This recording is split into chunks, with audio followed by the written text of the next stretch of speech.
एक राजा के राज दरबार में एक आदमी आया और बोला, मैं पारखी हूं, मुझे आप नौकरी पर रख लीजिए। राजा बोला, नौकरी पे तो रख लूंगा, पर तनख्वाह 1 रुपए नहीं दूंगा। अरे तेरी, सिर्फ 1 पाव गुड़ और घुंघरे मिलेंगे। पारखी बोला, ठीक है हुजूर। कुछ ही दिन बाद राजा एक घोड़ा खरीद कर लाए। उन्होंने पारखी से पूछा, बताओ इस घोड़े के बारे में क्या कहते हो। पारखी बोला, हुजूर ये घोड़ा है ही नहीं, ये तो गाय है। राजा चौंक गए। उन्होंने घोड़े बेचने वाले को बुलाया। उसने कहा, साहब बात तो सही है तो घोड़ा ही, लेकिन बचपन में ही इसकी मां मर गई थी, इसे गाय का दूध पिलाया गया था, इसलिए इसकी आदतें गाय जैसी है। राजा ने हैरानी से पारखी से पूछा, तुम्हें यह सब कैसे पता चला। पारखी बोला, हुजूर जब ये चल रहा था तो नीचे मुंह झुकाकर घास खा रहा था, घोड़ा हमेशा ऊपर गर्दन उठाकर खाता है, मैंने इसकी आदतों से पहचाना। राजा खुश होकर बोले, आज से तुम्हें आधा किलो गुड़ और आधा किलो घुंघरे मिलेंगे।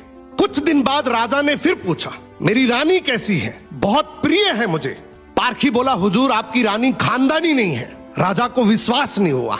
उन्होंने ससुराल जाकर पूछा, वहां दादी ने बताया, बचपन में इसकी मां गुजर गई थी, पाला तो मैंने है, मगर दूध इसे दाई मां ने पिलाया है। राजा ने पारखी से फिर पूछा, रानी के बारे में तुझे कैसे पता।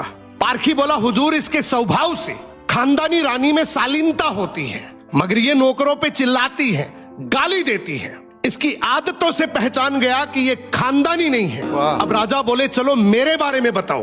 पारखी बोला, जान की माफी दे तो बताऊं। राजा बोले, माफी है, सच सच बताओ।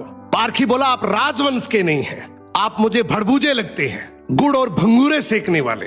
राजा घबरा गए। जाकर अपनी माँ से पूछा, माँ सच बताओ वरना मैं मर जाऊंगा। माँ रोते हुए बोली, बेटा बात तो सच है, जिस दिन तू पैदा हुआ था उसी दिन महल के पास एक भड़बूजे का भी बेटा पैदा हुआ था, तू मर गया था और मैंने राजवंश बचाने के लिए उसके बेटे को लिया, वो तू है।